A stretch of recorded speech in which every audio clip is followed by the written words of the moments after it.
kepada KM yang telah memimpin doa untuk hari ini. Sekarang Ibu akan melakukan absensi terlebih dahulu. Yang Ibu sebutkan namanya, silahkan acungkan tangan dan bilang hadir ya. Afifah Sakinah. Hadir, Bu. Aini Luciani. Hadir, Bu. Apriliani. Hadir. Anissa Kristina. Hadir, Bu. Askia Robiatul Nisa. Hadir, Bu. Dini Aru. Hadir. Oke, alhamdulillah semuanya hadir ya. Nah, anak-anak, di pertemuan sebelumnya kita telah belajar mengenai pembelahan sel, struktur dan fungsi organ reproduksi laki-laki dan perempuan. Nah, Ibu ingin bertanya, apakah kalian masih ingat di mana tempat pembentukan sel sperma dan sel telur? Saya, Bu. Ya, silakan. Tempat pembentukan sel sperma adalah skrotum dan tempat pembentukan sel telur adalah ovarium. Iya, betul. Jadi tempat pembentukan sel sperma adalah skrotum dan tempat pembentukan sel telur adalah ovarium. Sekarang Ibu ingin bertanya, apakah kalian pernah melihat ibu ataupun saudara kalian yang sedang hamil? Pernah, Bu. Ya, pastinya pernah melihat ya. Nah, apakah kalian memperhatikan selama ibu kalian hamil, apakah ibu kalian mengalami menstruasi? Tidak, Bu. Nah, kenapa ya? Ada yang tahu? Tidak tahu. Oke, tidak apa-apa, karena kita akan mempelajarinya hari ini. Nah, jadi hari ini kita akan mempelajari mengenai siklus menstruasi, fertilisasi, dan kehamilan. Nah, dengan kita belajar mengenai materi ini, akan banyak ilmu yang kita dapatkan, ya, karena sangat berkaitan dengan proses yang kita alami. Nah, kemudian kita harus bersyukur kepada Allah karena telah menciptakan proses ini ya, karena dengan adanya proses menstruasi, fertilisasi, dan kehamilan, itu adalah suatu proses di mana kita akan berada di dunia ini ya, yaitu menghasilkan keturunan. Oke, sekarang Ibu akan menyampaikan tujuan pembelajaran terlebih dahulu. Silahkan lihat ke layar. Tujuan pertama yaitu peserta didik mampu menjelaskan siklus menstruasi melalui studi literatur dengan benar. Kemudian yang kedua, peserta didik mampu menjelaskan jenis dan fungsi hormon siklus menstruasi melalui studi literatur dengan benar. Kemudian peserta didik mampu mendeskripsikan proses fertilisasi melalui studi literatur dengan benar. Oke, semuanya coba perhatikan ke layar. Ibu akan memutar sebuah video dan kalian harus mengamatinya. Oke, silahkan amati videonya. The embryo is an early developmental stage of animals. In humans, the embryo begins to develop about 4 days after an egg is fertilized. Appearing initially as a tiny mass of cells, it eventually gives rise to the fetus, an obvious human form. In the first days of the embryo's existence, it journeys along the fallopian tube. About 1 week after conception, it reaches the uterus, which is prepared to receive it with a network of blood vessels and glands. By this time, the embryo has become a fluid-filled sphere of nearly 100 cells. Some of the cells become finger-like projections that anchor the embryo to the uterus to draw nourishment and oxygen and to rid the embryo of wastes. The anchoring cells secrete a hormone that will prevent the disintegration of the lining. Once the embryo anchors to the uterus, there will be no menstrual period. 3 weeks after fertilization, though still smaller than a grain of rice, the embryo has a primitive heart. Through the following weeks, its tissues and organs will develop. In 4 weeks, it looks like this. 5 weeks, about the size of a pea. 6 weeks,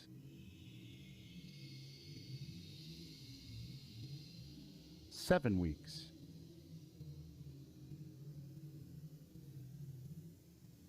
2 months, it is called a fetus. When the embryo attaches to the uterus, a complex structure of vessels and cells forms, which is called the placenta.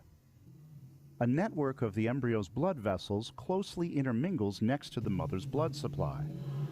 While the blood of the embryo and that of the mother don't actually mix, materials such as oxygen, nutrients, and waste products can pass between mother and embryo. If their blood were to mix, the embryo would be rejected by the mother's immune system.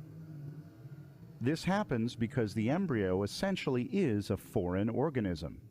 It shares only half of its genetic constitution with the mother. The umbilical cord emerges from the placenta and leads to the abdomen of the fetus. When the cord is removed at birth, the belly button is created. During pregnancy, the placenta and umbilical cord serve as pathways for everything the fetus needs to grow. By the 3rd month, all the organs of the fetus are essentially in place, and the fetus enters a period of intense growth. During the 4th month, the fetus doubles in size. Its muscles twitch. By the 5th month, it is about 8 inches, nearly 21 centimeters long. It kicks occasionally.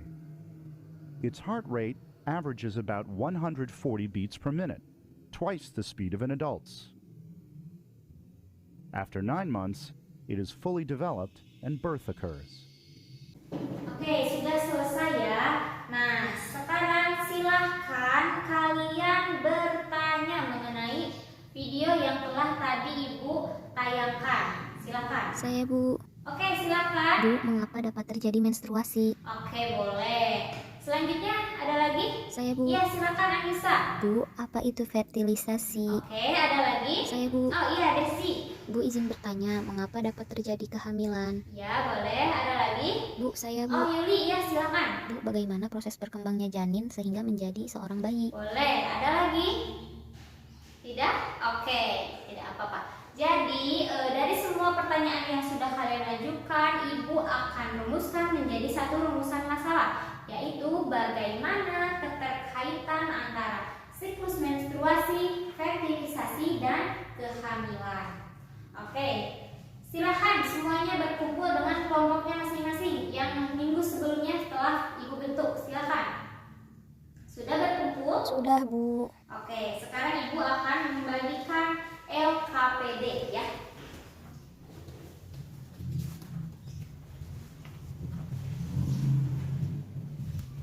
Semuanya sudah menerima LKPD? Sudah, Bu. Oke, sekarang Ibu akan menjelaskan teknisnya ya, sama seperti pertemuan sebelumnya. Kalian isi dulu identitas kelompoknya, kemudian kalian isi bagian data collecting dengan cara kalian cari informasi, cari referensi dari buku maupun dari internet. Nah, kemudian isi tabel-tabel yang kosongnya. Kemudian isi di bagian data processing dan juga di bagian kesimpulan. Oke, silahkan kalian mulai isi bagian data collecting. Ibu kasih waktu 10 menit. Silahkan.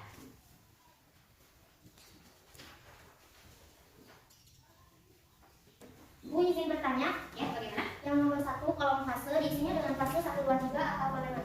Nomor 1 ya. Untuk kolom fase nanti diisi dengan nama-nama fase pada siklus menstruasi. Coba kalian nanti searching ya, mau di buku maupun di internet. Silakan coba cari pada siklus menstruasi ada fase apa saja. Ya, bukan 1, 2, 3. Bisa dimengerti? Mengerti. Terima kasih, Bu. Sama-sama. Silakan lanjutkan. Oke, untuk pengisian data collecting sudah selesai ya. Silakan kalian lanjut isi bagian data processing. Ibu kasih waktu sama 10 menit. Bu, Ya, bagaimana? Bu, untuk nomor 3 berapa fungsinya? Nomor 3 ya. Untuk fungsi-fungsi cairan ketuban, silahkan kalian cari sedapatnya kalian dari referensi yang kalian dapatkan tadi ya. Silahkan, itu tidak dibatasi. Silahkan ya. Bisa dimengerti? Mengerti. Ya. Oke, untuk pengisian data processing sudah selesai. Silakan untuk setiap kelompok untuk mempersiapkan salah satu perwakilannya untuk mempresentasikan hasil diskusinya. Silakan untuk yang pertama dari kelompok 1. Assalamualaikum warahmatullahi wabarakatuh. Perkenalkan, nama saya Anissa Nurishina, perwakilan dari kelompok 1. Saya di sini akan mempresentasikan hasil diskusi kami. Data collecting. Yang pertama, siklus menstruasi. Yang ke-1, fase menstruasi terjadi hari ke-0 sampai 5, hormon yang bekerja FSH. Yang kedua, proliferasi terjadi pada hari ke-10 sampai 14, hormon yang bekerja LH, estrogen, dan progesteron. Yang ketiga, sekretori, hari terjadi ke-15 sampai 28. Nah, baik. Terima kasih kepada semua kelompok yang sudah mempresentasikan hasil diskusinya. Nah, sekarang Ibu akan memverifikasi dengan menjelaskan konsep-konsep yang ada pada materi hari ini. Yang pertama mengenai siklus menstruasi. Nah, siklus menstruasi ini terbagi menjadi 3 fase. Yang pertama ada fase menstruasi. Nah, pada fase ini hormon FSH akan memicu berkembangnya folikel pada ovarium. Nah, hormon FSH ini diproduksi dari kelenjar pituitari. Nah, kemudian pada fase ini dinding rahim akan luruh dan wanita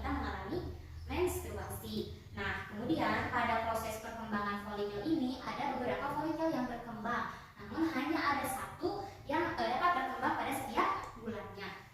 Kemudian yang kedua ada fase proliferasi. Nah, tadi folikel yang berkembang itu pada awal perkembangannya akan memicu hormon estrogen dan progesteron. Nah, kedua hormon ini akan memicu dinding rahim untuk menebal. Penebalan dinding rahim ini bertujuan untuk mempersiapkan tempat melekatnya embrio apabila sel telur dibuahi oleh sel sperma. Kemudian, fungsi lain dari hormon estrogen dan progesteron adalah untuk memicu kembali kelenjar pituitari untuk memproduksi hormon FSH dan hormon LH. Nah, hormon LH ini akan terus diproduksi dan akan meningkat secara mendadak. Nah, peningkatan hormon LH ini akan memicu pengeluaran sel telur dari folikel yang sudah matang. Nah, pengeluaran sel telur ini dinamakan dengan proses ovulasi. Kemudian, tahap ketiga ada fase sekretory. Nah, tadi folikel yang sudah mengeluarkan sel telur akan berubah menjadi korpus luteum, sedangkan sel telur yang dikeluarkan akan ditangkap oleh membrane dan kemudian akan bergerak menuju tuba falopik. Nah, jika pada saat sel telur berada pada tuba falopik tidak dibuahi oleh sel sperma, maka akan ada sinyal tertentu yang dikirimkan ke korpus luteum untuk tidak memproduksi estrogen dan progesteron. Maka pada fase ini hormon estrogen dan progesteron ini menjadi rendah. Nah, rendahnya hormon estrogen dan progesteron ini akan menyebabkan jaringan penyusun dinding rahim rusak dan juga pembuluh darah yang ada pada dinding rahim akan pecah sehingga akan berubah darah dan terjadi menstruasi. Nah, sekarang lihat di gambar ini ya, terdiri dari 3 fase yang ada keterangan harinya. Jadi pada normalnya wanita siklus menstruasi itu terjadi selama 28 hari. Sampai sini dapat dipahami? Paham, Bu. Oke, selanjutnya mengenai fertilisasi. Nah, pada fase sekretory tadi, apabila sel telur tidak dibuahi sel sperma maka akan terjadi menstruasi. Nah, sekarang bagaimana jika sel sperma itu sel telur itu dibuahi oleh sel sperma? Ya, jawabannya adalah akan terjadi fertilisasi, yaitu peleburan inti sel sperma dan inti sel telur hingga membentuk zigot. Nah, pertanyaannya bagaimana sel sperma dapat bergerak menuju sel telur yang ada di tuba falopik? Nah, jawabannya lihat pada gambar sebelah kanan tadi, Bu. Ya, gambar tersebut adalah struktur dari sel sperma. Bisa dilihat, yaitu terdiri dari kepala dan ekor. Nah, ekornya inilah disebut dengan flagella, itu alat gerak. Karena dengan adanya alat gerak ini, flagella ini, dia dapat bergerak secara memutar seperti baling-baling ya. Bisa dilihat seperti baling-baling sehingga akan menggerakkan sel sperma menuju ke sel telur yang berada di tuba falopik. Sekarang perhatikan gambar sebelah kirinya, yang di sebelahnya ada skema proses fertilisasi hingga implantasi. Terdiri dari 5 tahapan. Yang pertama ada tahap ovulasi. Nah, tahap ovulasi itu adalah tahap pengeluaran sel telur atau oosit dari ovarium atau lebih tepatnya dari folikel. Kemudian setelah ovulasi masuklah sel sperma dan kemudian terjadilah fertilisasi di tahap kedua, yaitu peleburan inti sel telur dan sel sperma sehingga membentuk zigot yang bersifat 2M atau diploid. Karena sel sperma yang bersifat haploid bertemu dengan sel telur yang bersifat haploid akan membentuk zigot yang bersifat diploid. Kemudian tahap ketiga, zigot akan mengalami pembelahan yang semula dari 1 sel zigot akan membelah menjadi 2, akan membelah menjadi 4 sel dan seterusnya, kembali ke materi pembelahan di pertemuan sebelumnya ya. Nah, selanjutnya, pembelahan ini terjadi masih di tuba falopik. Kemudian tahap keempat, ada pembelahan lanjutan, yaitu zigot akan terus membelah sehingga akan terbentuk sekumpulan sel seperti buah anggur ya, berbentuk seperti buah anggur, dinamakan dengan morula. Nah, kemudian pada tahap kelima, morula akan membelah menjadi blastosit. Nah, blastosit akan menempel atau tertanam ke dalam endometrium atau dinding rahim. Nah, proses penempelan atau penanaman blastosit pada endometrium disebut dengan implantasi sehingga terjadilah yang dinamakan dengan kehamilan. Sampai di sini dapat dipahami? Paham, Bu. Oke, selanjutnya mengenai tahap perkembangan janin dibagi menjadi 3 periode, yaitu trimester pertama, trimester kedua, dan trimester ketiga. Nah, pada semua kelompok tadi sudah menjelaskan secara rinci ya pada saat presentasi mengenai kondisi janin, mengenai perkembangan pada tiap trimester ini. Nah, jadi pada intinya pada trimester pertama ini adalah periode di mana terbentuknya hampir semua organ tubuh pada janin ya. Jadi pada trimester ini janin sedang aktif-aktifnya untuk membentuk organ-organ tubuh. Kemudian pada trimester kedua ini adalah periode di mana adanya perkembangan berupa perbesaran ukuran dan juga perbaikan struktur organ yang menjadi lebih kedua tidak ada perkembangan mendasar seperti pada trimester pertama. Jadi tidak ada lagi pembentukan organ-organ seperti trimester pertama, hanya perbaikan dan penyempurnaan ya di trimester kedua ini. Kemudian pada trimester ketiga yaitu terjadi pertumbuhan ukuran bayi yang sangat pesat ya. Pada trimester ketiga ini sangat pesat pertumbuhan bayinya.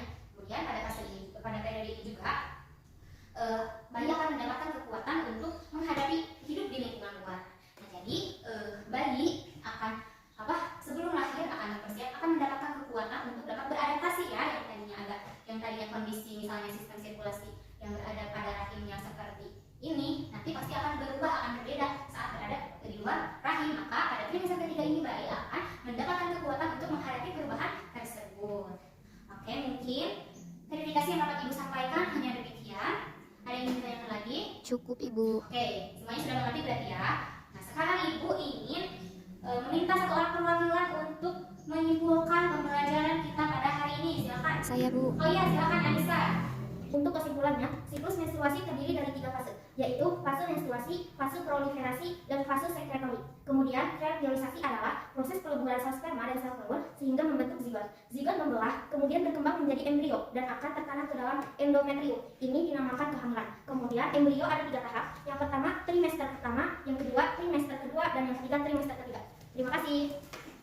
Oke, baik Anissa, terima kasih yang sudah memberikan kesimpulannya. Ibu juga akan menyimpulkan bahwa siklus menstruasi itu pada normalnya terjadi selama 28 hari yang dibagi menjadi 3 fase, yaitu fase menstruasi, proliferasi, dan sekretori. Dan pada siklus menstruasi ini melibatkan hormon-hormon yang membantu dalam siklus ini, yaitu ada hormon FSH, LH, estrogen, dan progesteron. Nah, kemudian ada istilah fertilisasi. Fertilisasi itu adalah peleburan inti sel sperma dan inti sel telur sehingga akan membentuk zigot. Zigot itu akan mengalami pembelahan sehingga sampailah pada proses implantasi. Pada proses ini terjadilah yang namanya kehamilan. Pada proses kehamilan ini janin dalam rahim akan dikandung selama kurang lebih namanya 9 bulan. Nah, yang dibagi menjadi 3 periode, yaitu trimester pertama, trimester kedua, dan trimester ketiga.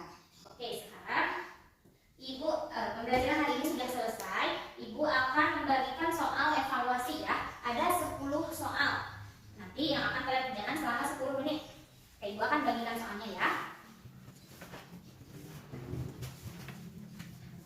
Oke, semuanya sudah selesai ya dan sudah mengumpulkan. Nah, untuk pertemuan selanjutnya kalian pelajari lagi apa yang telah kita pelajari hari ini dan minggu sebelumnya. Kemudian coba kalian pelajari juga mengenai penyakit pada sistem reproduksi manusia serta upaya pencegahannya. Oke, sekarang silahkan siapa yang mau menyampaikan lesson learned, yaitu apa yang sudah kita pelajari hari ini, silahkan. Hari ini saya belajar mengenai siklus menstruasi dan hormon-hormon yang berperan. Kemudian mengenai fertilisasi dan kehamilan, juga mengenai tahap perkembangan janin. Terima kasih. Ya, terima kasih kepada Anissa yang sudah mau menyampaikan lesson learned yang telah kita dapatkan pada hari ini. Nah, alhamdulillah pembelajaran kita dari awal sampai akhir sudah selesai. Marilah kita tutup dengan pembacaan hamdalah